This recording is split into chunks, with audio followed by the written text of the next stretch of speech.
So today I want us to look at how to ensure trustworthiness in both our quantitative and our qualitative research studies, all right? So how to ensure that our data collection instruments, they are trustworthy, all right? So that's what we are looking at today. Uh, Last week, those who managed to attend the session, we we looked at the concept of, I think we're focusing on, uh, it was about more about the limitations, and also the assumption of the research study together with plagiarism. So we look at those concepts. And one of the aspects we argued about last week from my side point of view, it's how we position some of these concepts in our writing, especially the concepts such as delimitation and also your limitations when we are still on the stage of research proposal. Where do you normally put those concepts and how do you phrase those concepts, especially in the stage of research proposal? And remember that in regards to limitation, we said all the limitations, you have control over them. You can control them, all right?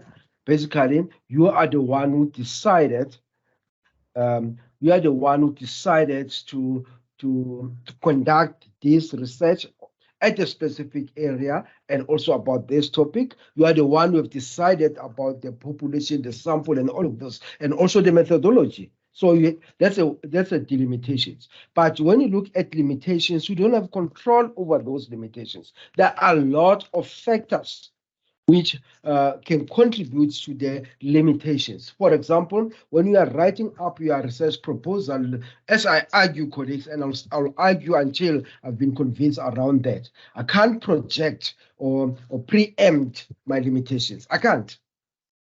Because if I would say that in my research proposal, my limitation is going to be an issue of access or of accessibility in regards to the population, how do I preempt that?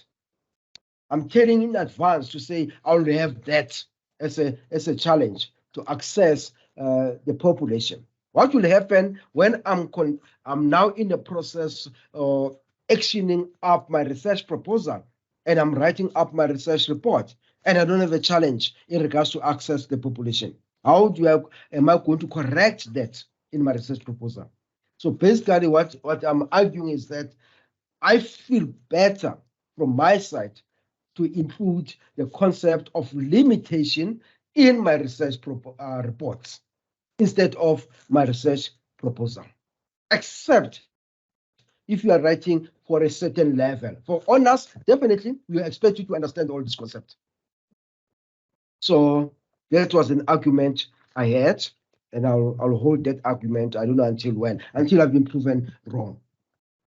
Okay, so today we want to look now basically on how to ensure, how to make sure that this data collection instrument we have used as a researcher, it is trustworthy. When you do your writing up, in your research proposal, you need to share about the trustworthiness of your data collection instrument. To say, let's say, for example, I'm doing a quantitative study. I will indicate in my research proposal in regards to the trustworthiness of the instrument to say I will ensure that so I'll say maybe as a researcher to ensure the trustworthiness of my data collection instrument, I'll do this and that and that. Maybe I can use concepts like, for example, which are aligning to quantitative data collection instruments in regards to ensuring the trustworthiness. I'll look at the concept, for example, where I'll talk about the validity, how I ensure the validity of the data collection instrument, how I will ensure the reliability, the objectivity of my data collection instrument. So it's just writing up in your research proposal to tell us that how are we going to ensure those aspects. Then when you write your research report, now we are reporting, we are telling us actually how did you do that? Now you write in detail most of the time, all right? So you share all of those aspects again, but in detail. So it also needs to be positioned in your research proposal and together in your research report. So where it comes. So it comes in various chapters and so on. But most of the time, I think when you write your research report, if you are doing your master's, it will come hopefully maybe in your chapter 3, if I'm not mistaken. Maybe in your PhD it could be chapter 4. It will also depend on your chapter outline, but it needs to be there. Let's quickly look at the outcomes. The first one, I'm hoping that by the end of this session, we'll be able to understand trustworthiness in both quantitative and qualitative studies, and also understand the criteria for ensuring trustworthiness in both qualitative and quantitative, and also how to position the section on trustworthiness in both your research report and your research proposal, but I'll talk more about research report. So the second outcome, basically, we want to look at the criteria which we use in both quantitative and qualitative. So these criteria are not used across the methodology. Your quantitative, they have their own criteria, which we use when we want to ensure trustworthiness. Your qualitative, they also have their own criteria. All right. So always I check what students are giving me. If, for example, as a student, you tell me that you are going to ensure your data collection instrument by talking about credit, you are indicating to me that you are studying is on quantitative, then already there's something wrong there, because credibility is being used for qualitative. So we need to make sure that we align all these aspects. They must talk to each other. All right. But let's quickly look at some of the important points. Okay. I think we can also put a lot of weights in regards to trustworthiness. Maybe let's give ourselves 2 minutes and think about words or phrases or concepts which are relating or talking to this phrase of trustworthiness. What do you understand by trustworthiness? What it's all about? Just put one phrase or concept or word. You can put it on a chart so that you can see how many concepts or phrases or words you come with, which are relating to the broader phrase of trustworthiness. All right, let's give it 2 minutes. I'm hoping to see some of your responses on the chat.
Okay, let me just quickly go to the chart.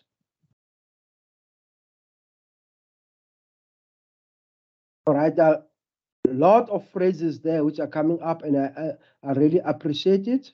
And I'm not going to read each one of the phrases, but there's common phrases there. Reliable, reliability, honestly, reliable, and reproducible. All right. Transparency, able to rely on, integrity, dependability, dependable, integrity, truth of findings. Oh, there are a lot of them, colleagues. And yeah, thanks for sharing. And I'm hoping that we have tried to build our own workout today. All right.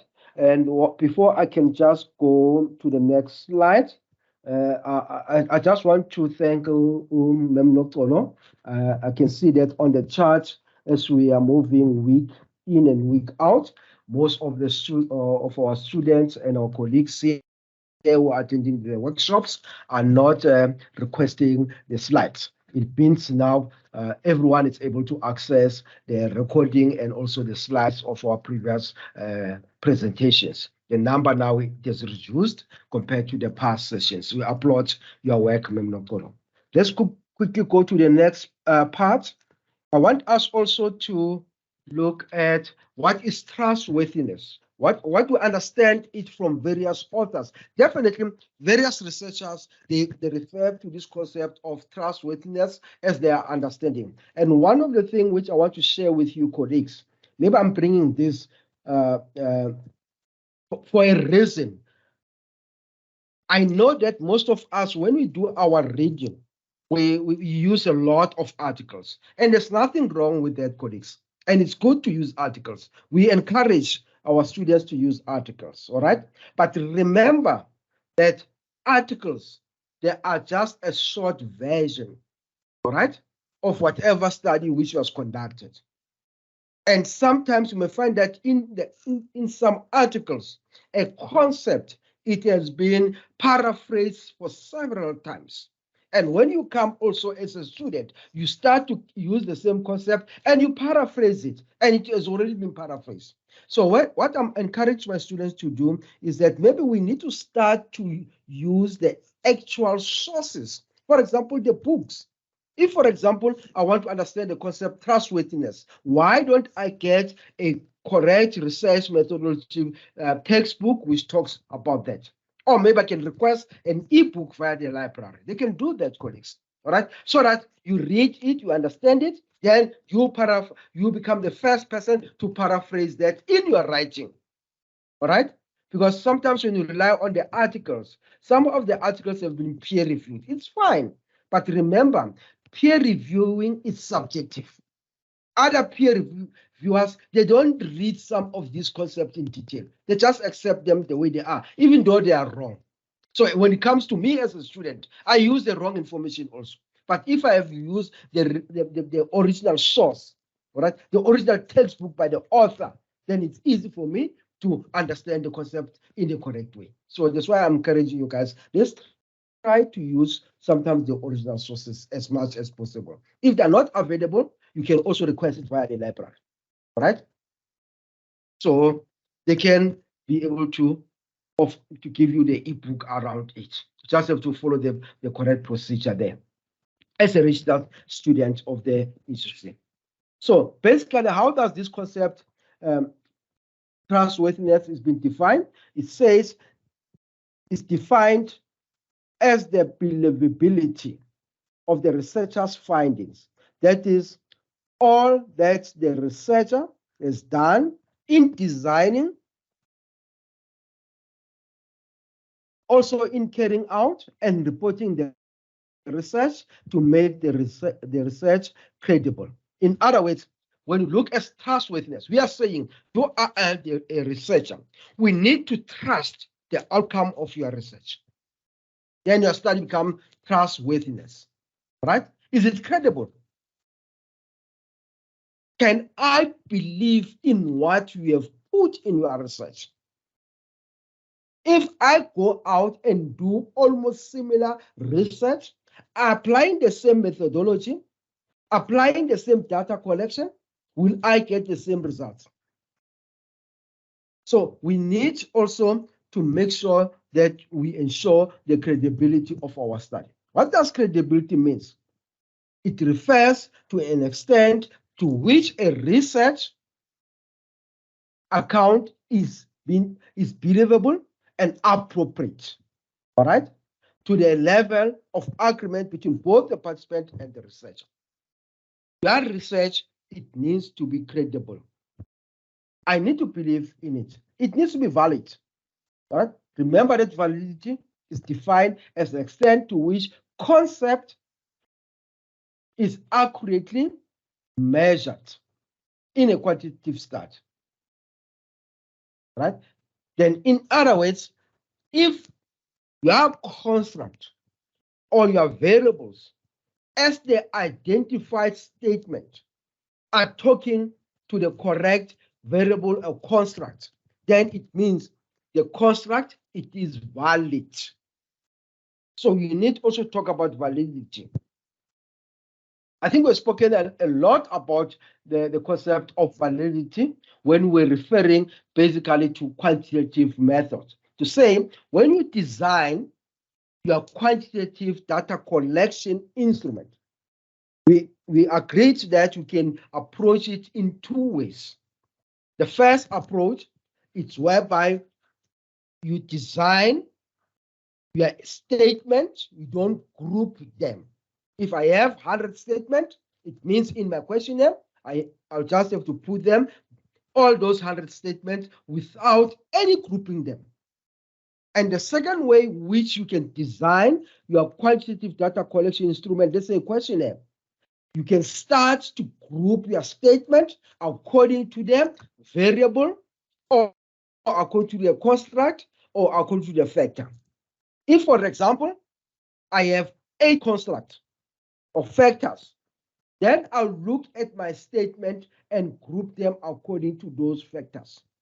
For example, if I have a factor which I call exam stress, then all the statements which talk to exam stress, I'll put them in one group so that they need to talk to my construct, which is exam stress. So there's another way of ensuring validity. It becomes easier if you group your data, if you group your statement.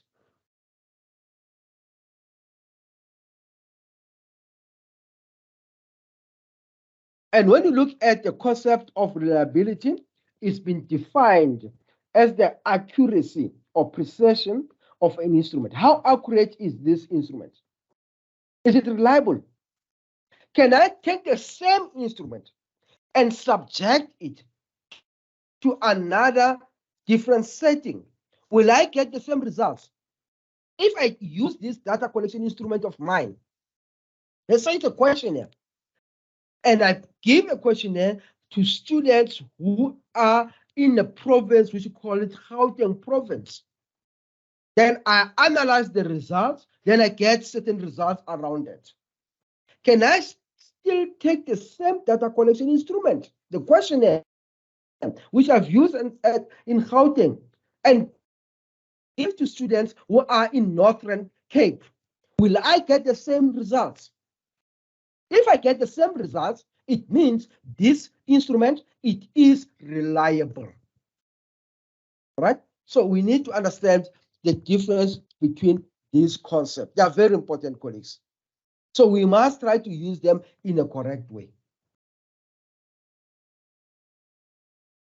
But the other important understanding about the concept of validity is an extent to which a concept is accurately measured, especially in quantitative study. I've spoken about that one. But the reliability in regards to a data collection instrument, I can give you a simple example. I'm not sure if I've covered it in this presentation. But if, for example, I'm using this instrument, let's say, for example, I'm using an instrument or a tool for measuring my weight. I'm just making an example. A scale. Let's say I'm using a measuring scale, which talks about where I can measure my weight. All right. what I'll do today, I'll measure my weight using this scale. Then let's say it tells me that my weight today is 17 kilogram, all right, kg. Then tomorrow I use the same scale. Then it tells me that my weight is 75 kg. In order to understand the concept of reliability, it means this measuring scale, it is reliable. Why it is reliable? Because I am able to get an outcome around it. It's able to tell me what is my weight today, all right? Then it's reliable. It's a reliable instrument. Otherwise, if it's not able to give me any measurement in regard to a weight, how much do I weigh today, then it means it's not a reliable instrument. But because it's able to do that function, then it means it is reliable. The same thing with your data collection. If you are able to get a result around it, then it means that type of a data collection instrument, it is reliable. Okay?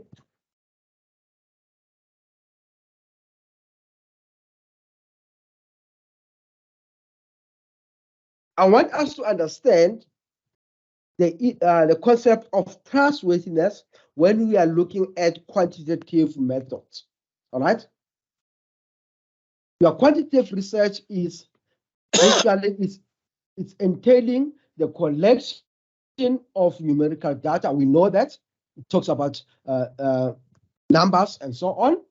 Then you can also use maybe your survey and experiment, and also you can do some tests around it. All right. So, what criteria can you use in ensuring or checking that your data collection instrument, it is trustworthy? What criteria, what concept you need to factor them in your writing up? Or what concept are you going to indicate or discuss if your methodology, it is quantitative, and you want to talk about credibility, about the concept of trustworthiness? I think, Pinky, your camera is it's on, please. Sorry for that. So just thank you. All right. So we need also to understand this concept. All right. Criteria for assessing trustworthiness, especially in qualitative research, are the following. You need to talk about internal validity. The first concept is going to be validity. All right. And also, you need to talk about your external validity. All right. So we'll talk about some of those concepts going forward. Then from there, you also need to talk about the reliability. It's also one of the criteria in your quantitative data methodology when you look at the trustworthiness of your data collection instrument. And the other one is going to be objectivity. All right. Then when you go to your qualitative, definitely these are the criteria. In other words, when your study it's aligned to qualitative, all right? Then when you discuss trustworthiness, I need to see these concepts. Not all of them. It also depends on your research, but I need to hear you talking about these 4 concepts. All right. So if I read your work and your study is qualitative aligned, then I see the other concepts like validity, like your reliability, like your objectivity. Then it means there is no alignment between your criteria together with the methodology you are doing or you are using in your study. So there should be an alignment. Okay. Let's quickly look at each one of them.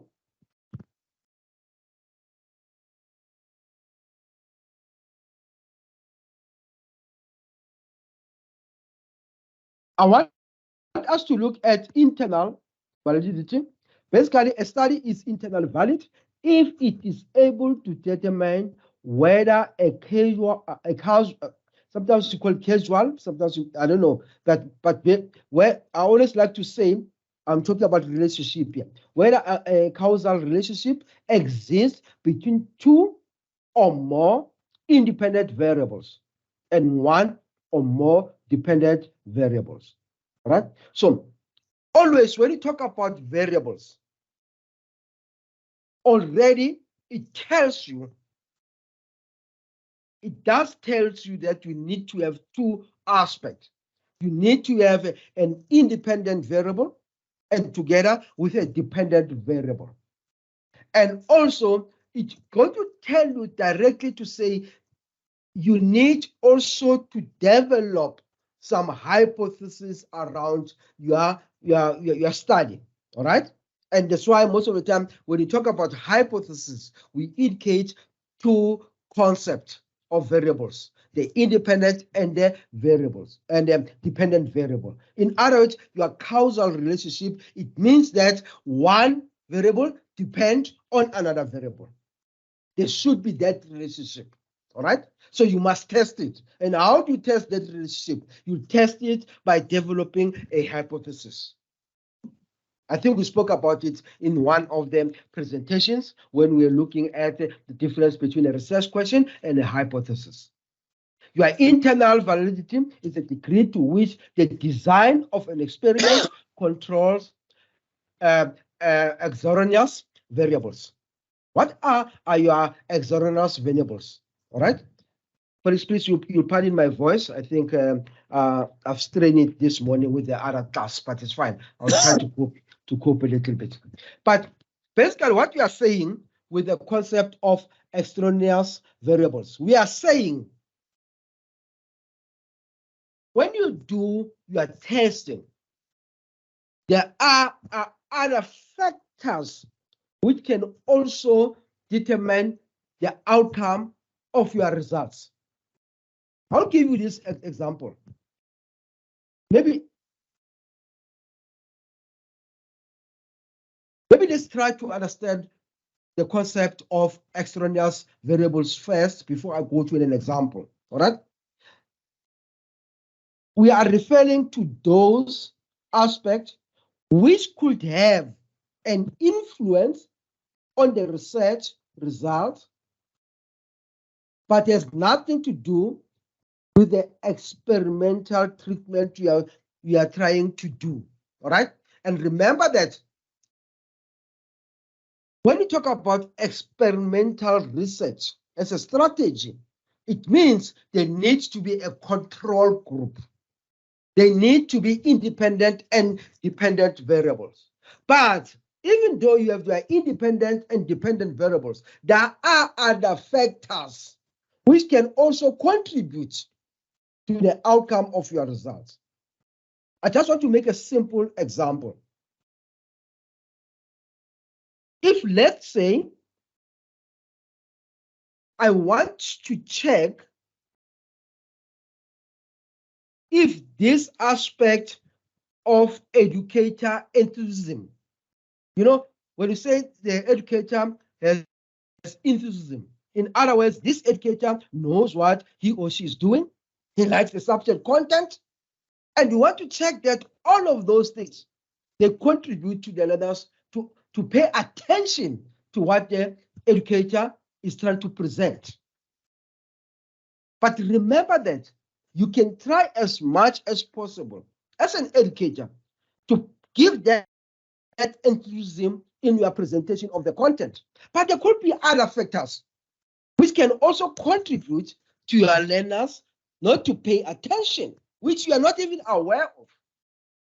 For example, if I have my learners here, I present whatever I want to present to them, and one or two learners are positioned in such a way they are able to see what's happening outside the learning environment. And maybe there's an activity which is happening there. That could also contribute for them not to pay attention because there's this external factor. All right? So it doesn't mean that, as your hypothesis says, your enthusiasm as an educator, it contributes to your learners to pay attention. You need also to factor other aspects which can have a negative impact around that. And those factors, we refer to them as exogenous variables. Sometimes maybe it's the issue of noise. There's noise outside. And then you are, as a facilitator, as an educator, you are trying to make sure that your students are understanding what you are trying to present to them. But there is those aspects which affect them not to concentrate. Maybe it's an issue, for example, of when are you presenting a certain content during the day? You are trying to make sure that your students, they understand this concept in a certain discipline. They say it's maths. But by the time you are presenting this content, your learners are tired, they're exhausted. You come into a learning environment, think about it, basic education. At 3 o'clock, then you start to expect your students to try to solve for X. You are not going to get any attention around it. But I don't know what's happening around that, because when you go to tertiary environment, we present even maths at 6 o'clock, sometimes at 5 o'clock. But maybe it's an assumption which needs to be tested, is it? All right? Because there's this assumption that you can't present certain module or subject at a certain time of the day. It's an assumption which needs to be tested. But basically, I was just trying to explain this concept of exogenous variables. Let's quickly go to the example. I've just tried to paraphrase it, and I'm hoping that it didn't lose any meaning. But basically it says, suppose as a researcher, you are researching on the effect of educator enthusiasm, which is your independent variable, upon learner attention, which also that's your dependent variable. All right. In this case, exogenous variables such as time of the day and the level of the outside noise could influence. Those are some of the examples, by the way. All right. They can influence learners' attention if they are not controlled. So when you do your control, your experiment control, you need also to factor some of these exogenous variables. All right? Because sometimes if you don't factor them in, you could not get the similar results which you are intending to get.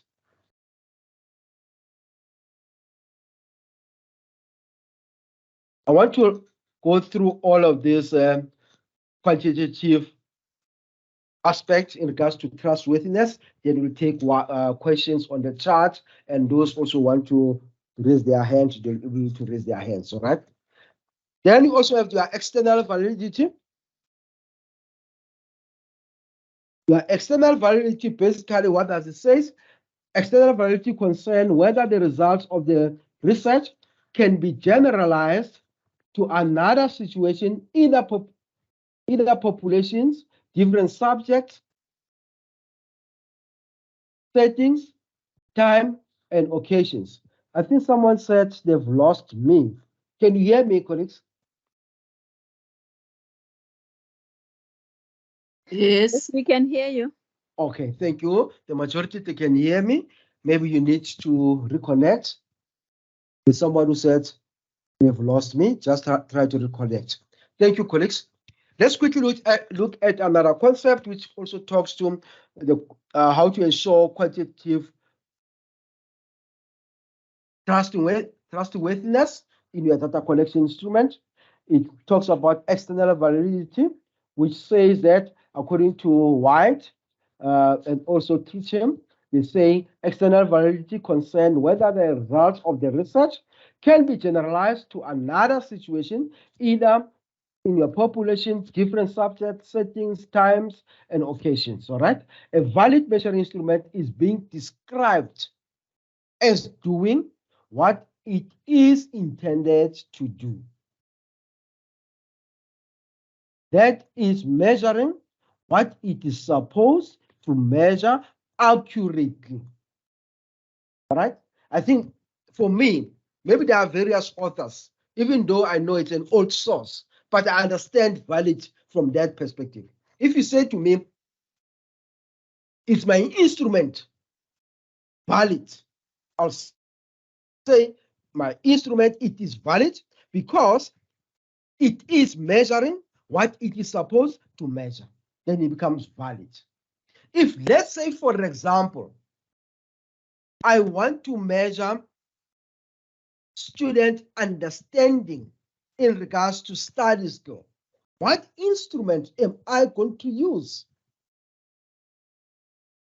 I'm measuring understanding. All right. So honestly, I can't go out and do and apply a qualitative instrument like interview. There's no way I'm going to apply interview when I'm going to interview my participants or my students to check their understanding. I'm going to use a quantitative instrument so that I can check their understanding in regards to study skill. I need to go and develop a questionnaire. It's going to tell me. So if I use a qualitative data collection instrument where I want to come with a quantitative outcome, it means my instrument won't measure what it's supposed to measure. I'll sit with my interview schedule. But at the end of the day, it's not going to measure what I'm intending to measure. As a construct, in that case, the construct is the understanding of students in regards to study skill. Study skill becomes my construct. So I need to use a correct data collection instrument. So if I use that correct data collection instrument and I get the correct results, it means the instrument which I'm using, it is measuring what it's supposed to measure and it is valid. We can classify validities into the following. We have what we call the phase validity, the criterion validity, the construct validity, the content validity. All right, so colleagues, you need to go and read about all of these aspects. I'm not going to repeat all of them in detail, but a brief distinction, I'm just giving it in this slide. All right. What do you mean by phase validity? It means that a test should test what it is supposed to test, nothing else. Then it means it is the validity, it has a phase validity. Your test is testing what is supposed to test. Your criterion, which comes from the word criteria, it means that a valid test should relate closely to other measures of the same theoretical construct. In other words, when you apply your criterion validity, when you come with a different test, they must be able to relate to each other. Your construct, it refers to the degree to which it measures the intended construct rather than irrelevant construct. Example, if my construct, it is exam strategies, I'm just making an example, then I have 5 statements. But one of the statements talks about how do I apply reading. It means that statement, it does not relate to the construct of exam. So it means the statement, it is not a valid statement because it does not relate to the construct. So what's going to happen with that type of a statement? When I do my final analysis, the results will come up and it's going to show me to say this statement which talks about reading, which I've grouped it under the construct of exam strategies, it is loaded somewhere. I won't find it under my results. I'm going to find it somewhere, especially if there is a construct which talks closely to reading. Then I'll find that statement there. But when I get that report, right? If I do, I subject everything to SPSS, it's going to appear according to that variable.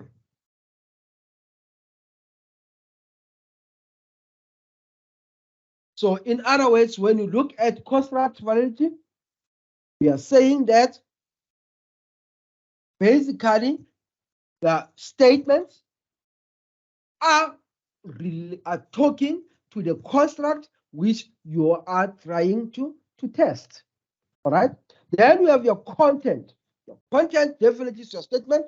It means that the test should sample a range of behaviors that are represented by that theoretical concept that is measured. In other words, now look at this concept. They talk to each other. We have a construct validity. You put a construct, all right? Then you put a construct there, you say exam strategy. Then we have 5 statements. And those statements, basically, sometimes we refer to them as the content. So all those 5 statements, they must be able to relate to your construct. All right? So in other words, if I'm talking about e.g. an intelligent test, it should measure aspects such as general knowledge, the verbal ability, the quantitative skills, amongst others. In other words, your statements, if, for example, you are looking at behavior for argument's sake or intelligence, you need to talk about general, there must be general knowledge. One of the statements, maybe you need to put a statement which talk about general knowledge in regards to intelligence, the verbal ability. Basically, what we're trying to say here, colleagues, please,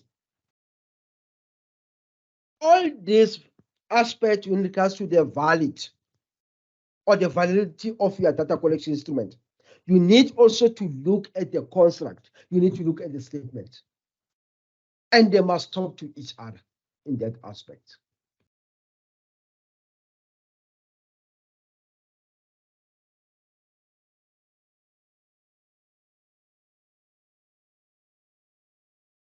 And as I've indicated, sometimes it's difficult. And remember, colleagues, and I will say it, one thing which can make your life easier when you want to develop a data collection instrument, you don't have to come with new statements. You don't have to come with new constructs. Some of the constructs you can pick up on the literature you have read. All right? Some of the constructs you can develop them based on your research question. Because if you don't do that, you can struggle in regards on building statements. And you find that you have put some of the statements, and when you look at these statements, they are not even talking to your research question. They are not even talking to your research title. They are just statements because you want to put them in your questionnaire. And by the time you receive that type of data, you can't use it. But there are other criteria which you need to understand in regards to quantitative. When you look at the trustworthiness, it's a concept of reliability. All right? We have understood what reliability is all about. It's being defined as the accuracy or precision of an instrument, as the degree of consistency or agreement between two independently derived sets of scores, and as the extent to which independent administrators of the same instrument yield the same results under a little bit of comparable conditions. All right. But when you look at Trojan, basically it states that reliability in research means repeatability or consistency. It is achieved if a measure will always provide the same result. In other words, like I've said, if you subject your data collection instruments to another setup or scenario, are you going to get the same results? Then it means if you are getting the same results, your data collection instrument, it is reliable. I'm not sure about this example. Again, let's look at this example. It says, I think here it talks again about a measuring scale. I think I've done that as an example in the previous slide when I was trying to explain this concept of reliability. But here it's almost similar. I'm saying that a measuring scale can measure the mass of a person. All right. If a scale can measure your mass, your weight, it means the scale is reliable. It is reliable because it can do its function. All right.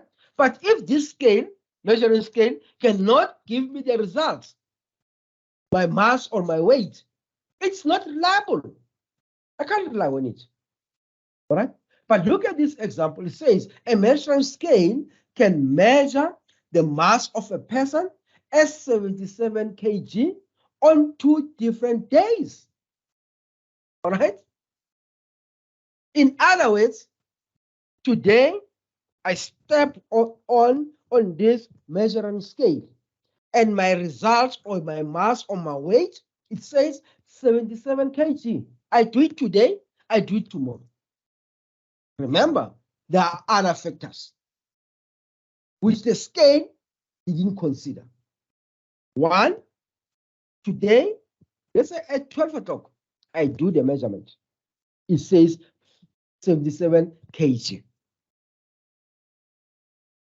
Then the following day, let's say again at 12 o'clock, the scale says to me, you still weigh 77 kg. The scale has done its job. All right.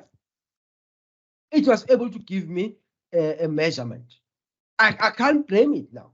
But the problem is that the scale basically didn't give me the correct measurement. Because remember that if I do it today 12, then it means it's 1, 2, 3, until the following day. There are a lot of things which happen in my body. There are a lot. All right. Maybe I have ate more food. I've done some exercise. There is a lot which has happened. I can't get the same results.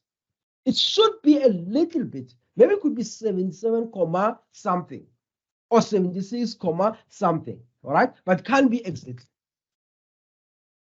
So in regards to that measuring scale, definitely it has done its job. But remember that the scale, as it is reliable, I can rely on it. Because why do I say this measuring scale is reliable? Because it was able to give me a result, like I've indicated. But it's not a valid result. Those are not valid results. You may find that there's something wrong in regards to this scale. It was not able to pick the other aspects which happened between the hours of today at 12 o'clock until tomorrow at 11 o'clock. Then this scale becomes not valid. In other words, the results are not valid.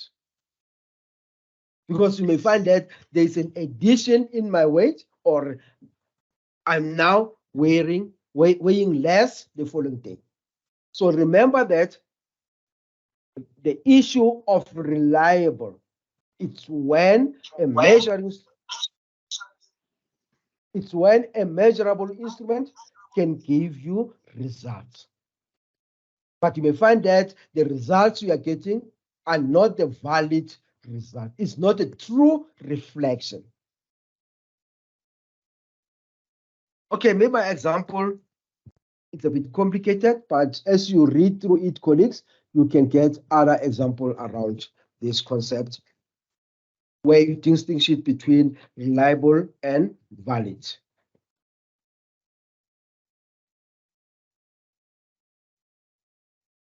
There are different types of reliability. We have what you call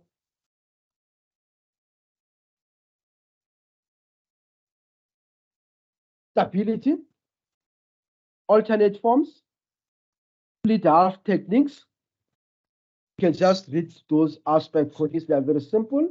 And sometimes we don't even use them in our writing up. We just talk about reliability, and we indicate in our writing up how are we going to ensure the reliability of our data collection instrument, all right, without distinction between these two types of reliability. Stability means which is determined by the test, retest method, alternate forms. This method of establishing reliability involves the construction of two sets that supposedly sample the same material, all right? And also you have the one we call the split half techniques, which the test is divided into two, and the two halves are then correlated, all right? So go and read about some of this if you are going to use them in your writing up. Another criteria which is also important in regards to quantitative, it's your objectivity. As Payne and Payne, they put it as follows. They state that objectivity demands that the researcher should remain distant from what they study so that findings could provide provide what was studies instead of the researcher's personalities, belief, and beliefs. There's something wrong there. But basically what we are saying that you as a researcher, you need to distance yourself from the research itself so that you are able to provide unbiased findings or results around the study you have been conducting. All right, let's look at that example. They say when collecting group data, you can't be the member of the group. This will make your findings not to be objective. So you must distance yourself. In other words, you must apply the principle of objectivity to say, I am going to distance myself. How do you distance yourself? How do you make sure that in quantitative, you ensure the trustworthiness by distancing yourself from the study you are conducting? So you need to be able to allude that in your writing. So there are various ways of doing that. So we need just to think about some of those ways. Okay. I think some of these concepts, if you look at them, they are a bit challenging there and there, but it's easy to understand them if you apply them in your different research. So before we can go and get maybe questions around what we have just said, maybe let's quickly look at this for only 2 minutes. Then the next 2 minutes, then from there we look at the chart if there are any questions, and if there's any questions which you need to ask based on what you've covered in regards to ensuring trustworthiness, especially in quantitative studies or research. All right, let's look at this exercise. Basically here, I'm trying to look at testing if the constructs are talking to the statements, or the statements are talking to the construct. Let's say, for example, we have a construct which you refer to it as motivation, and you have these four statements in that construct. All right, we have a questionnaire. All right, and in your questionnaire, you have different constructs. Let's say there are 8 or 10, but one of them is motivation in that questionnaire. So you have designed these statements. So we want to check if all of these statements, they are valid. Are they valid? Are they talking to the construct, which is motivation? In other words, all these 4 statements, are they related or are they talking to motivation? If you say, for example, the first statement, yes, it talks to motivation, it means this statement, it is a valid statement. It means this statement, it's supposed to be there in your questionnaire because it talks to this motivation. All right? The same thing with the second statement. So let's look at each statement and let's give ourselves 2 minutes around it. It's almost 1959. It's 11:59. By 12 o'clock, then we get the feedback around that. You can just put the number on the chart and indicate whether the first one, which is I motivate myself, could be number 1. The second one, I use different strategies and so on. If you say it is valid, then you say yes, put 1 in brackets, yes, 2, no, and so on. All right. In quantitative studies, we use what you call exploratory factor analysis, especially if you use your software of SPSS in order to measure if the construct are really measuring what they are supposed to measure as per predicted statement. Then in SPSS, we always use what you call the exploratory factor analysis around it. Please, you don't have to memorize this thing. So if you subject your data collection instrument, in other words, you've collected data, then you subject that data to SPSS. If you have asked the person who's going to do the data analysis for you and also say, and ask the person to measure the concept of if these statements are talking to the relevant construct, then SPSS is going to give you the results.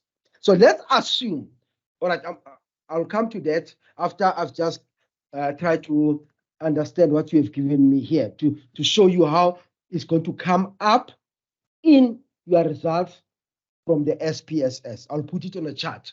Even though it's going to be difficult to understand it, but I'll put it on the chart there. But I think the first colleague says there, 1, yes. In other words, when you look at number 1, if you have yes, it means this statement which says, I motivate myself and take personal responsibility for my learning. My learning, it is a valid statement. Yes, it's a valid statement. Why it is a valid statement? Because it talks to motivation. It has a lot to do with motivation, right? So I think I agree with that one. I just want to get to other colleagues. I think also here, 1, it's yes. All 4 questions are yes. All right. Yes, Pulana. All right. All 4 of them are yes. All yes. Moffat, you are saying 2. I don't know which 2 now you are referring to. All right. Because I've said you must indicate the statement 1. And next to that, if you say it's yes, should be yes. Or it's no. But I don't know for which statement now. All right. So, all right. Let me just look at what Cynthia has. Or I can come back to you, Khoputso, again. Cynthia has the following: 1 yes, 2 no, 3 yes, 4 yes. All right. Let's look at 2. All right. I think also Khoputso is the same there. Let's look at 2. Let's read this statement. What does it say? It says, I use different strategies to engage with my learning material. When you read this statement, you can even easily pick up to say it has nothing to do with motivation. Nothing. It talks about different strategies which you use when you engage with material. In other words, when I am reading this textbook, I'm using different strategies. All right? Not one strategy. And there's nothing. When I'm reading this textbook using these different strategies, there's no way I'll be motivated. There's no way it talks to motivation. So it means this statement, it is not a valid statement for this construct. In other words, when I develop my questionnaire, I can't put this statement under this construct of motivation. I must put it where it belongs. But if I've put it here under the construct of motivation, then I collect data, then I subject my instruments to data analysis using maybe a program like you have SPSS. SPSS is going to tell me to say, no, welcome. The results, they are going to tell me to say, this does not belong here. So the results which I'm going to get from SPSS, if I do factor analysis, is going to show under the construct motivation, I'm going to see only 3 statements. I'm going to see this one, I'm going to see this statement, and the last statement. This one, I will never see it. But let's assume I had a construct which I refer to it as reading. Then when it comes, it's going to be in this way. So in my chart, the SPSS is going to give me this as a result. Remember that I have a construct which I call motivation. It's going to be motivation. Right? So if I have that construct, then I'll have three statements there. It's going to be M1, M3, and M4. So in other words, the SPSS, the results there, the results are going to show the following statements. All right. Remember that maybe it's a Likert scale. All right. So it's going to show me the response of my participant regarding to motivation 1, which basically statement 1 here. All right. It's going to give me these results. Then motivation 3. Then you go to M4. In other words, the results are going to show to say these three statements are valid. That's why even the results tells me to say they are correct. They're supposed to be there because this one and this one and this one, they are talking to this one. But in my questionnaire, I had 4 of them. So where will this one, M2, where it's going to be going to load in? Let's say I had another, in the same questionnaire, I had a construct which I refer to it as reading. Just make an example. Then in my reading, let's assume in my reading, I had 8 statements, or let's say 7 statements. Then I'll have R1, R2, R3, R4, R5, R6, R7, R8.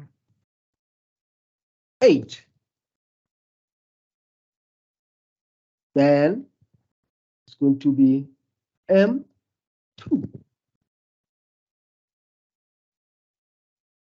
Remember, colleagues, let me explain this. I'm trying to make this easier for you. 1, I've developed my data collection instrument, is it? Then I collected data. And this data collection instrument, which is my questionnaire, it has various constructs. Remember that I've grouped my statement into constructs, right? And I have lots of them. Let's say I have time management, goal setting, you name them. Let's say I'm testing the study skills. But I have a construct which I call motivation. In that construct, in my questionnaire, there are 4 statements. Here are the statements. All right. Then another one, which may be in my questionnaire, I call it reading. And in that statement, in that construct of reading, I had 8 statements. Which statement 1, which I call it reading 1, 2, 3, 4, 5, 6, 7, 8. All right. Now, what I've done, I've collected data on this questionnaire. I subject it to SPSS, and I want SPS to do what you call exploratory factor analysis to check if the construct are correct, and also if the statement are talking to the construct. Then SPSS comes to me with the results. Then it says, no, welcome. Look, in one of your constructs, you have a wrong statement, which is in your construct of motivation. The second statement, which says, I use different strategies to engage with my learning material, which is M2. It's not supposed to be there. It is supposed to be on your reading construct. So the results, when they come, it's going to move or take out this M2 into M3. Then you'll find it appearing with all the reading statements, whether it could be R1 to, if I have 7 or 8 of them, it's going to be R1 up to 8. Then from there, this M2 also is going to be appearing there. So the program will do the same in all of the statements. But in order to avoid all of this, we are not saying that if the statement is not valid here, then it loads on reading there. It doesn't mean that your data collection instrument is invalid. It is still valid. You can analyze it. But that's why we are saying, as we have discussed lastly, we are encouraging piloting of your data collection instrument. And after you've piloted it, analyze it to avoid some of these aspects. Because if you pilot it and the results tells you that, no, this statement is not supposed to be there under this construct of motivation, it's supposed to be under the construct of reading. Automatically, before you roll out to the entire population, you move it to the correct construct to avoid your statement to load to other constructs. Okay, I heard you saying in this part it's about exploring.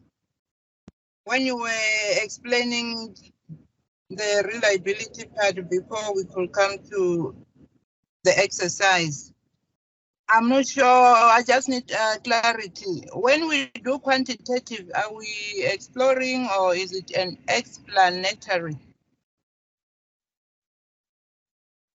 Thank you. Okay. Maybe for now. Remember that I'm talking about when you apply your software.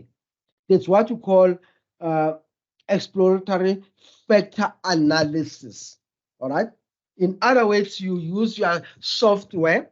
In most cases, the one which I use, others they use other softwares, but I always use SPSS. And when you do exploratory factor analysis, don't confuse it. Don't confuse it in regards to the methodology, especially if you are doing mixed methods. Because in your mixed methods, when you look at the concept exploratory, it also comes in, but it comes in as a strategy. All right? When you say, I'm going to use sequential exploratory, then it's going to align to qualitative. Please don't confuse this concept. I know that you have taken that concept from exploratory, especially when we are talking about methodology in regards to mixed methods. Sometimes in mixed method, we are talking. There are three strategies which we use in mixed methods. The first one is you have what you call exploratory. All right. And sometimes we refer to it as sequential exploratory, which always align to qualitative. Then we have another one, which you call it explanatory, and sometimes we refer to it as sequential, right? Explanatory, which align to quantitative methods. Then you have another one, which you call it concurrent, all right, or concurrent, which means parallel. Let me not confuse you around with all those things, because in my next presentation next week, I'll be talking about a little bit about that, where I bring in the understanding between multi-method and mixed method. And when you go to mixed methods, this concept of exploratory, it features more. But for now, what you need to understand why I use it here. I just wanted to indicate to you to say, if you have an invalid statement in a certain construct, how it's going to come up in your results, where it's going to be positioned. It's going to load to the valid construct. And you don't have to do that manually, honestly. The program you are using, I'm not promoting SPSS, but if you are using SPSS, it's going to do it very smooth for you as a researcher, because it's going to tell you to say, basically, this statement, it was not supposed to be there under this broader concept of motivation. Because when you read it, definitely it doesn't even relate to this aspect of motivation. It relates to something else. So SPSS is going to position it to the relevant constructs, all right? So, but basically what we're looking at in this first part, we were looking at the criteria which you need to use when you want to ensure the trustworthiness of your data collection instrument. For example, if I use the concept of validity, and I always use this example in our presentation now, it means basically this questionnaire is not valid if I take only one construct. Why it's not valid? Because there are some of the statements which are not supposed to be there under this construct.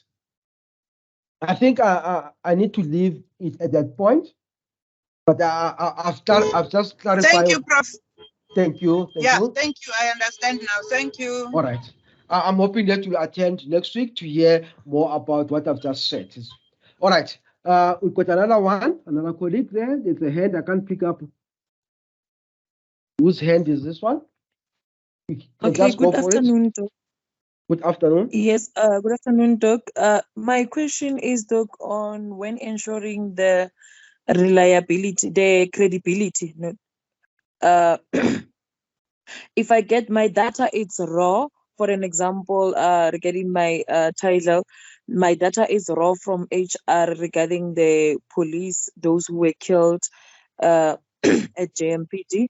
However, to ensure the credibility, I also use the online newspapers to compare on this date, this person was killed. Is it fine if I did it like that? Because the data is raw from HR. It doesn't state what was the cause of killing for this person. However, I get my credibility, I ensure it from the online newspapers. Okay. Maybe I need to understand something. Or Okay. maybe I need just to put something here according to my understanding. Okay. What are we referring to when you look at trustworthiness? We are referring to your data collection instrument. Please underline the word instrument. We are not referring to other aspects. For example, the stats you are having and all of no. We are saying the instrument you are using. You must ensure its trustworthiness. In other words, if I have my questionnaire, right? Let's say, for example, I am going to make sure that I issue out my questionnaire. All right. How to ensure that it is trustworthy? How can I ensure to say in my questionnaire, if I want to test, for example, for its credibility, if I want to test for its validity, what am I going to use? That's all what you want from you. To say, all right, I'm going to ensure the validity of my data collection instrument by applying what I call exploratory factor analysis, where I'll subject my data collection instrument to SPSS to check if the constructs are reliable or if the statements are valid and are talking to the construct. Can you see? That's all what we want from you. That's all. Okay. In other words, please, guys, yes, I know that sometimes when we write about trustworthiness, we talk about a lot of things, but my understanding is more specifically on the data collection instrument, nothing else. So if I go to thank you. If I go to qualitative, how am I going to ensure trustworthiness in one of the criteria? I'm going to talk about some of those criteria and give you an example. All right? There are a lot. Sometimes you talk about if, for example, in qualitative, after you have conducted your data, you have collected the research, what you normally do? You do a transcription. What you do after transcription? Do you go back and give it to your participant? Sometimes you don't do that, but it's another way of ensuring trustworthiness. I'm going to talk about that as an example. Okay, do you have another hand? Then we need to move to the next part. If there's someone else. Now, how do we ensure trustworthiness in qualitative research or in your qualitative data collection instrument?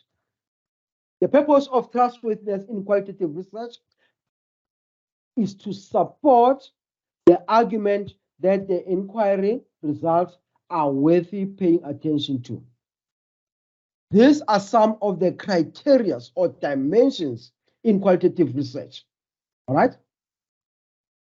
The first one, we refer to it as credibility, transferability, dependability, and confirmability. Please, colleagues, when you do your writing up, whether it could be in your research proposal stage, in your research report, you don't need to include all of them, please. There's one thing with my students, sometimes they want to include everything. Well, at the level of your honors, honestly, you need to know about all of this. And maybe your assignment will ask you about all of this. In your masters, honestly, we don't want to see all of this. If you feel that, and in your study, then you say to me, I want to ensure credibility of my data collection instrument, and you discuss that. And also, if you want to use the criteria of dependability, you indicate that and you discuss on how you are going to ensure dependability in your data collection instrument. That's all you need to do. Then you exclude the others. So it doesn't mean that you have to include all of them. But remember that as a researcher, we need to understand the trustworthiness of this data collection instrument. Can you trust it? And how did you ensure that trustworthiness? That's all what we know. We want to know, basically. All right? Let's quickly look at credibility. Credibility, so as to ensure internal consistency, we need to make sure that there is a rigor in the research process and how we communicate with other people. But when you look at pattern, they state that credibility depends on the richness of the data and the analysis, which can be enhanced by triangulation. All right? How did you ensure credibility in regards to your data collection? In your data collection instrument. Maybe we can talk about triangulation. Because triangulation, what does it mean? It means we have used different sources, maybe in regards to your data collection, or you have also used different methodology. All right. So if, let's say, I talk about data triangulation, it means I've used different sources when I collect data. I've used, for example, remember that now we are in qualitative. How to ensure your data collection instrument in regards to trustworthiness when you are doing qualitative research. I can conduct interviews, all right? I can also conduct observations. Then already I'm talking about triangulation. And remember that sometimes, yes, we know that triangulation needs to be more than two, all right? Data collection method, but sometimes they allow it to be more than one, by the way. All right. So in other words, you need to tell us how did you ensure your credibility. Let's look at what other aspect talks about that. In other words, in regards to triangulation, we have your data triangulation, the methodology, the investigator triangulation, for example, whereby more than one researcher is used. All right. Remember, I'm talking about credibility in my data collection instrument. Let's say, for example, I've used interviews. What can I also do in order to ensure more of the credibility when I collect data? I could say in my study, I've also used core research or core researchers. In other words, or I've used core interviewers. All right. It's whereby, for example, I'll say I have 1 or 2 students who assisted me in collecting data. So that also ensures credibility if I look at data collection. All right. So you need to also to think about this concept when you use them, please, colleagues. All right. You should not use them loosely. You must understand them before you use them in your writing up. But basically, credibility could be promoted through this procedure. For example, by how long the prolonged engagement with your participant, persistent observation. All right. What does each one of them means? If you look at prolonged engagement with your participant, it's where you spend a good amount of time in the settings, sufficient contact with your participant, all right, so that you develop a little bit of trust. In others, can also ensure credibility around that, especially if you want to talk about data triangulation, all right? The last one, which I always want to talk about, is participant checks, validation, or core analysis. All right? What does that mean? Basically, what I'm trying to say here is that, remember, if, for example, you collected data through interviews, what you normally do after? All right, you go and collect data, you interview your participant, then you come in your comfort space, then you do transcription. All right. Then after you've done transcription, what you need to do what you call participant checks. What you normally do, you forward the transcription to your participant. And that ensures credibility. And that ensures credibility in regards to the data collection instrument and in regards to the data you have collected. How does that show indicate credibility? Because by doing the participant check, you want to validate, you want to check to say in the transcription, what you have put in as a researcher is a correct reflection on what happens during the interview process. That's why you give it back to your participant to say, can you read this transcription? So that you need to check as a participant to say, I, as a researcher, I've captured the information the way it was presented during the research. And that is the greatest credibility you can even talk about in regards to qualitative when you look at trustworthiness. Because if you don't do that, you have collected this good data through interviews, you sit down, you do a transcription, then you write your research report, then you publish it, you do whatever you want to do with it. And after some time, a certain participant realize or read about this research and find out basically to say your transcription was wrong. It's not what happened. That person can have a right to ask for that publication to be pulled off the trail. In other words, a person can have a query around that publication. And it also makes sure, it also indicates the data not to be valid. So remember, colleagues, why am I saying that this criteria of credibility, it could be easily and it is implemented if you are conducting a qualitative study.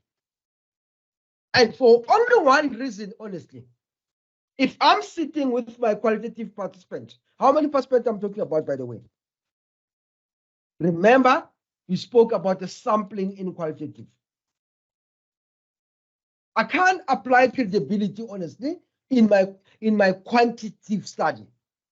Imagine if I'm sitting with almost 5,000 participants in my questionnaire. There's no way I'm going to apply credibility. because I've used a certain data collection instrument, a questionnaire. A questionnaire is a closed data collection instrument. But if I'm in qualitative, I'm sitting with 10 or 15 participants. I can do credibility easy. I can forward back the transcription to my participant, and they can give me feedback. And it works better in that way because the participant, if I do this participant check, all right, to validate the process of interview which we went through, the participant can even give me feedback. Then I can correct my transcription before I can do any publication or any reporting about my results which I've collected from a participant. I think this one is just an example, right?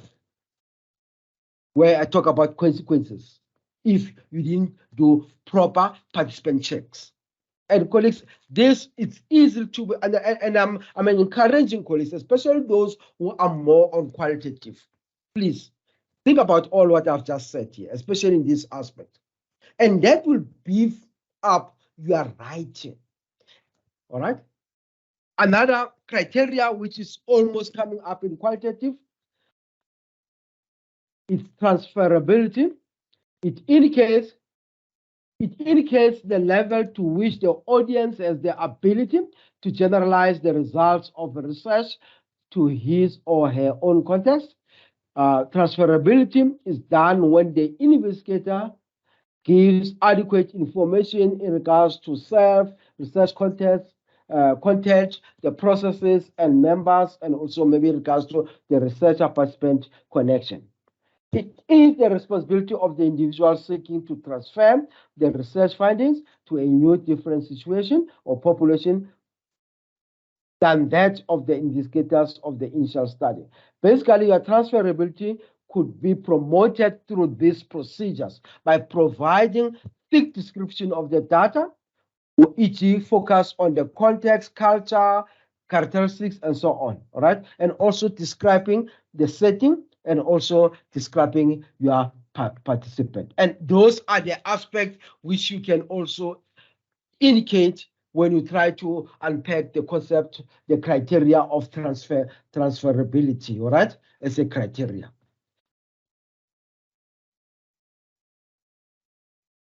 Another criteria in regards to the trustworthiness in qualitative is dependability, means that the way in which research is carried out needs to be consistent across time. Researchers and analysis techniques.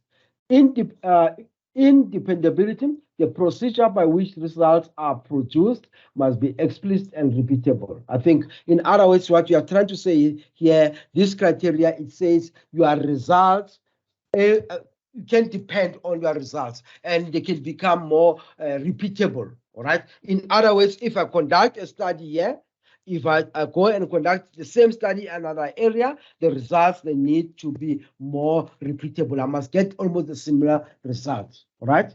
Basically, it means, for instance, when replicating a particular experiment, the same results should be achieved as the area wants, all right?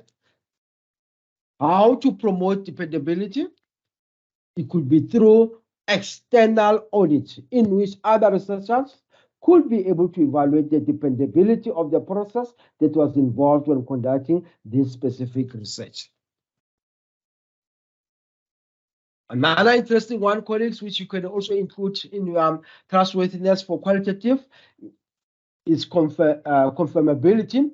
Is defined as a degree to which the results are function of the informant or participants and conditions of the research, and not of the of other biases, motivations, and views. In other words, what you are trying to say here, your basically your results are not informed by your biasness as a researcher, all right?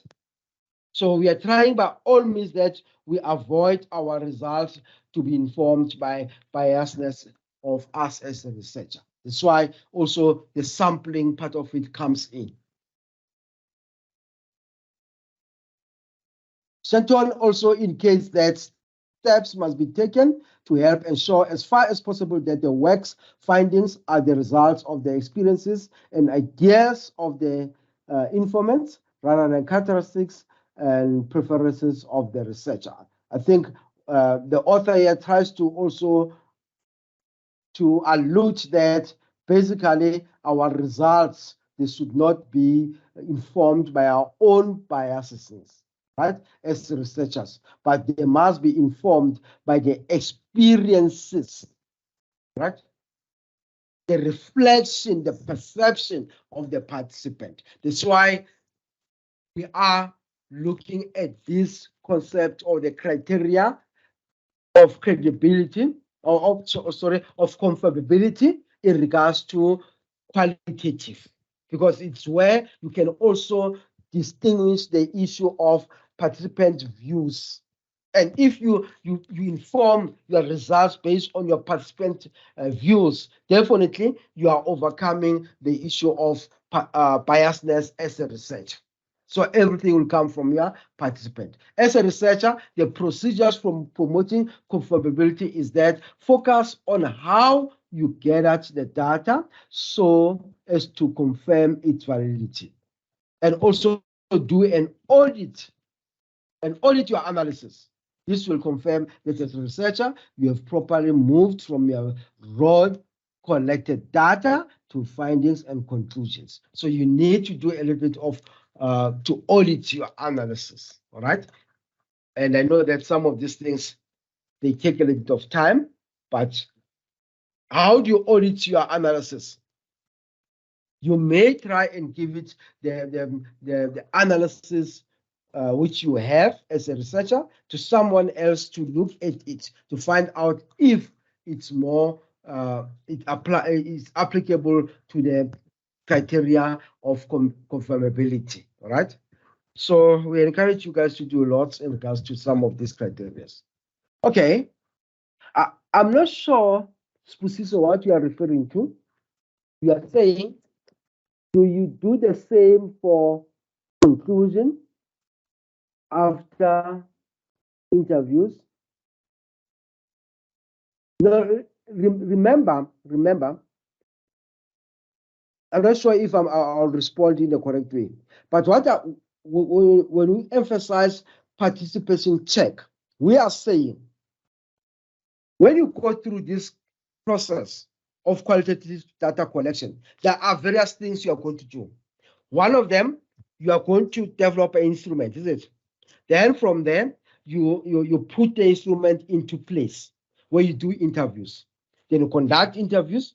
Then after you have done with the interviews now, you need to develop a transcription, all right? So after you have done with the transcription, it's where you need to ensure a little bit of trustworthiness of your instrument. Then you do what you call participant check.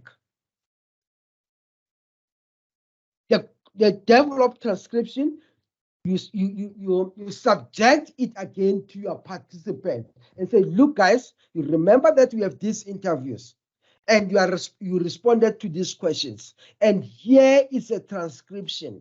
Here are the results on what you have said in regards to the questions. Can you check for if this is a true reflection on what you have said? And if you want to correct something, please correct it.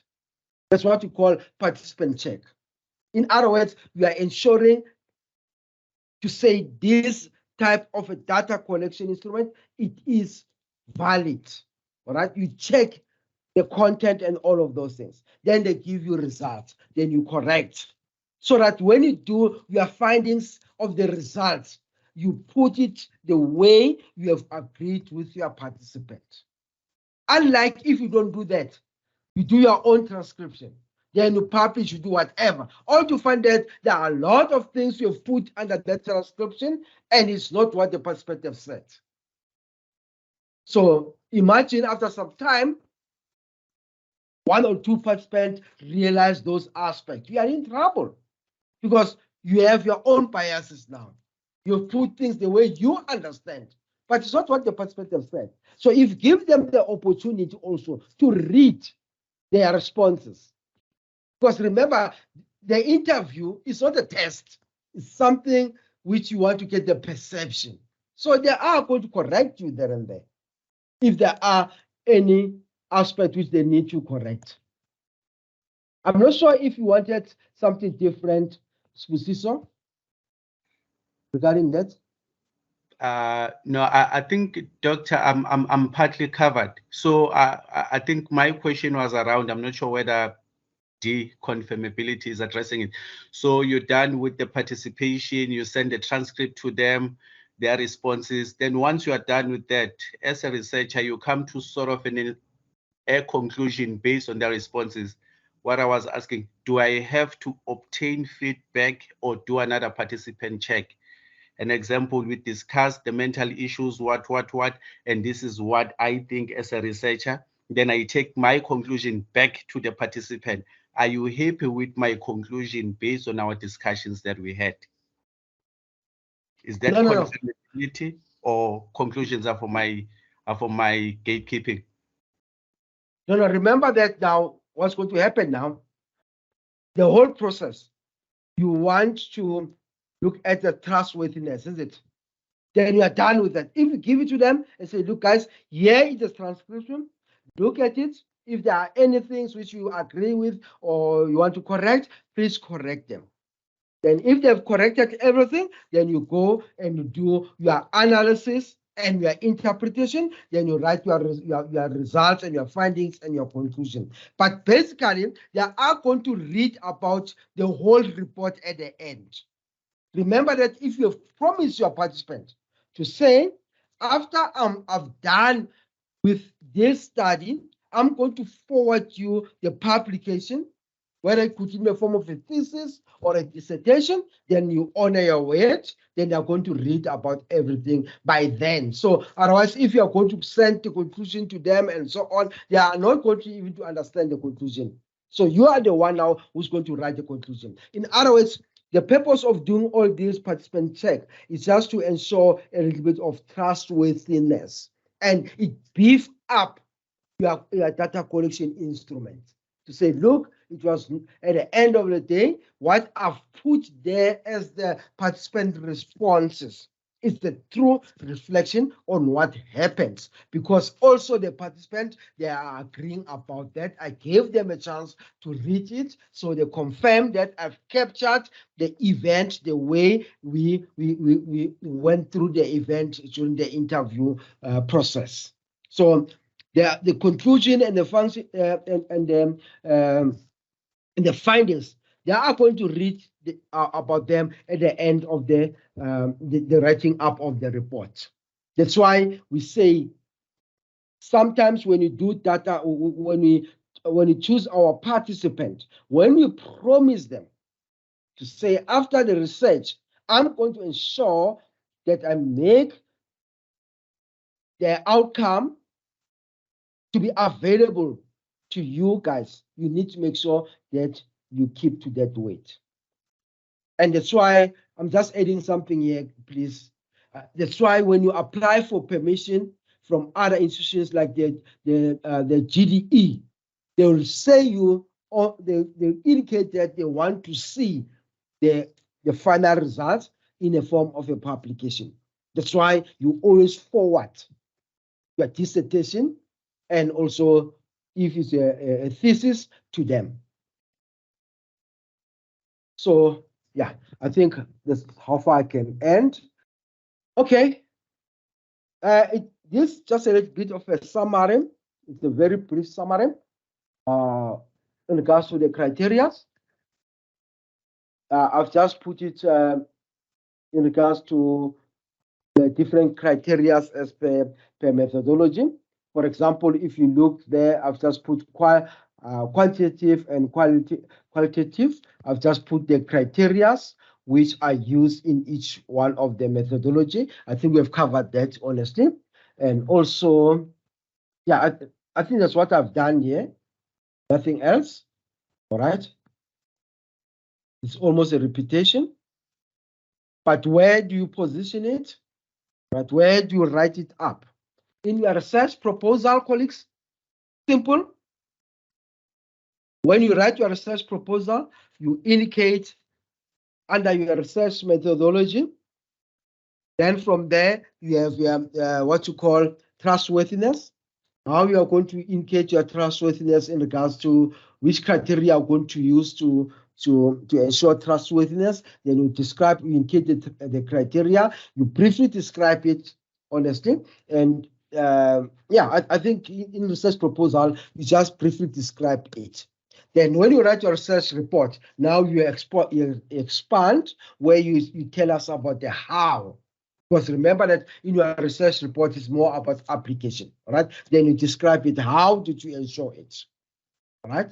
And please, colleagues, in your research report, research proposal, also think about the length of it. All right, you can't say so much compared into your research report. You have ample time to talk about this section when you are writing your research report, but you have to indicate it also in your research proposal.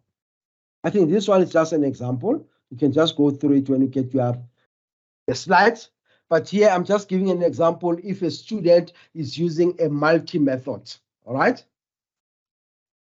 That you need to tell us what criteria have you used to ensure trustworthiness in your quantitative phase. Let's say you have used questionnaire. Tell us about the criteria you've used to ensure trustworthiness. And because you are using a multi-method, you go again in your qualitative. You also tell us about the issue of trustworthiness. What criteria have you used? Right? Maybe it's one or two. Then you describe it. Then you also tell us how have you used it. In other words, you give us the application. All right? Okay, I think those are the few aspects I need to talk about. Hi, Doctor. So regarding if my data collection is actually secondary data, will I be correct in saying that for trustworthiness, credibility and dependability are much more related to it?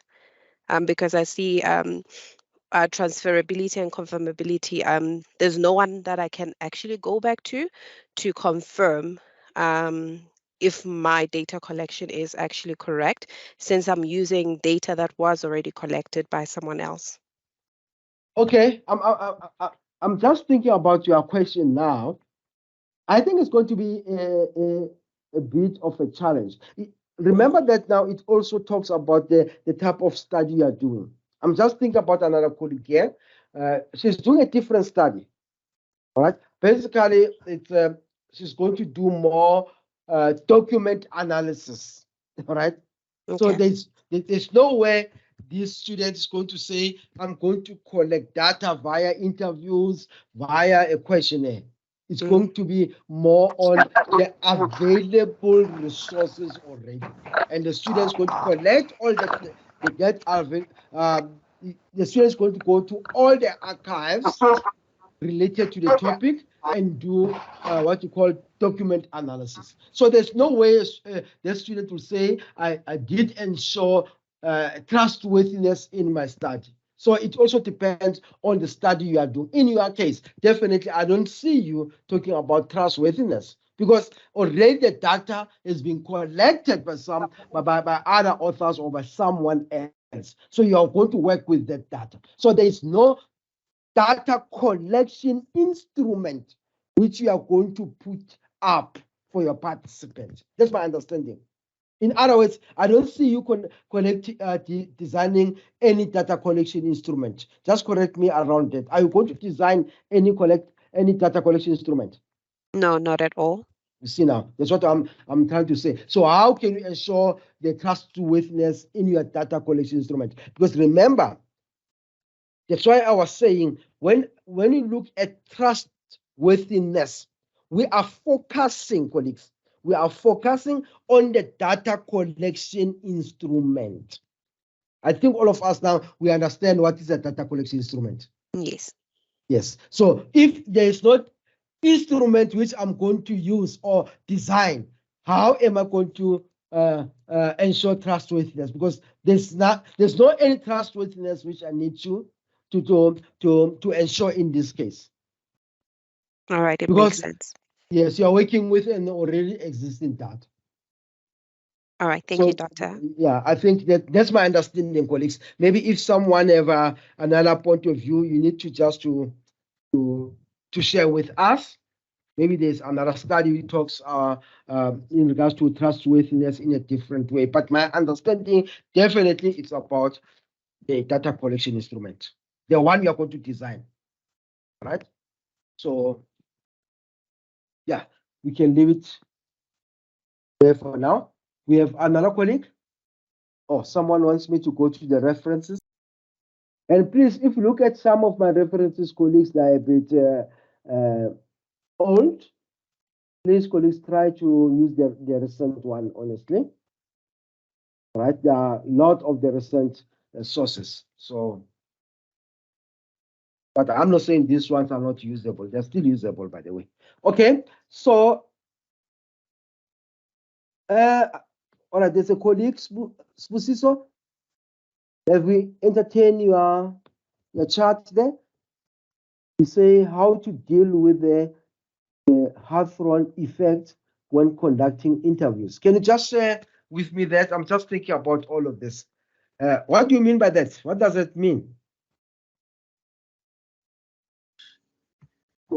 So, Doctor, I think my research focuses around fraud. So I think the Hawthorne effect comes into being when people are aware that they are going to be interviewed on this subject matter, then their behavior obviously changes.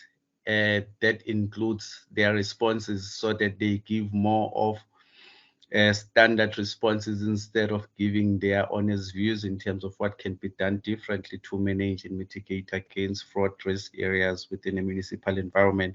So with that in mind, because everyone is going to be protecting someone and an element of gatekeeping and stuff, so how then do I ensure credibility, trustworthiness of my research findings in an environment that is so phenomenological, to say the least, Doctor? Yeah, I think it's a challenge, but I don't know what methodology we'll be using, but for me, qualitative, it will work better for one reason, because it gives you, and I think you are also going to use it because I've seen interviews, it gives you an element of asking the participants to elaborate more. And as you are busy probing them, definitely that element of them trying to avoid to say other aspects, you will be able to overlook that and also to overcome that. All right, because remember that the question you will be posing, you are not testing, you are just want to get perception. There must be questions which are going to assist you to understand the phenomena you are looking at. So even the interviewing part of it, you need to probe them so that you ensure that there's not so much in regards to gatekeeping. All right, and remember that in that case, also your participant, you need to ensure that you guarantee the aspect of anonymity. All right, they should not be known, because I know that sometimes if I say something and I could be easily identified, I'll end up not saying or giving the correct responses. And now it's going to also going to make your life more difficult in ensuring the outcome of your results or how the data was collected. So we need to make sure that we are able to work around these things. That's why we have said in one of the slides, use co-interviewers if possible. It does assist sometimes, right? Because maybe you as a researcher, I'm just making an example, I'm not sure, you are also on the same on the same industry or in the same discipline or in the same company and all of those things, or in the same, you are doing the same job with them. So sometimes they won't want to open up to you. But if you use a co-interviewer, they may be open. As long as you have trained the co-interviewer in the right way, so that the co-interviewer will be able to handle the whole process, you can also get better results around that. But it also, you know, some of these studies we are doing, some of them are more delicate. You know, they are. And yeah, but sometimes a little bit of experience does assist a little bit there and there. But I'm hoping that you'll overcome the challenge. Otherwise, other than that, yeah, the participants sometimes. So your sample also contribute. So choose the correct sample and the participant. Hopefully, you'll be able to get better results around that. Okay, I've tried to handle that one a little bit. I'm not sure if I'm correct, but I've tried my utmost best. Let's look at what we have. I think from now, colleagues, I can see that there's nothing which is coming up, and I'm hoping that we need to close our session. But next week, what we'll be looking at, colleagues, we'll be looking at another session, which I think is more important. We'll be talking about this metaphor of an onion, how to understand your research through the metaphor of an onion. So we'll be touching on that next week and see on how to understand some of this concept better. Okay. Thanks, colleagues, for attending, and I'm hoping that we have tried our utmost best today, and all the best with the coming session, and also all the best with your writings, colleagues. So if you have anything which you need to ask, you can forward it to Mem Noptolo, and she'll be able to liaise with me.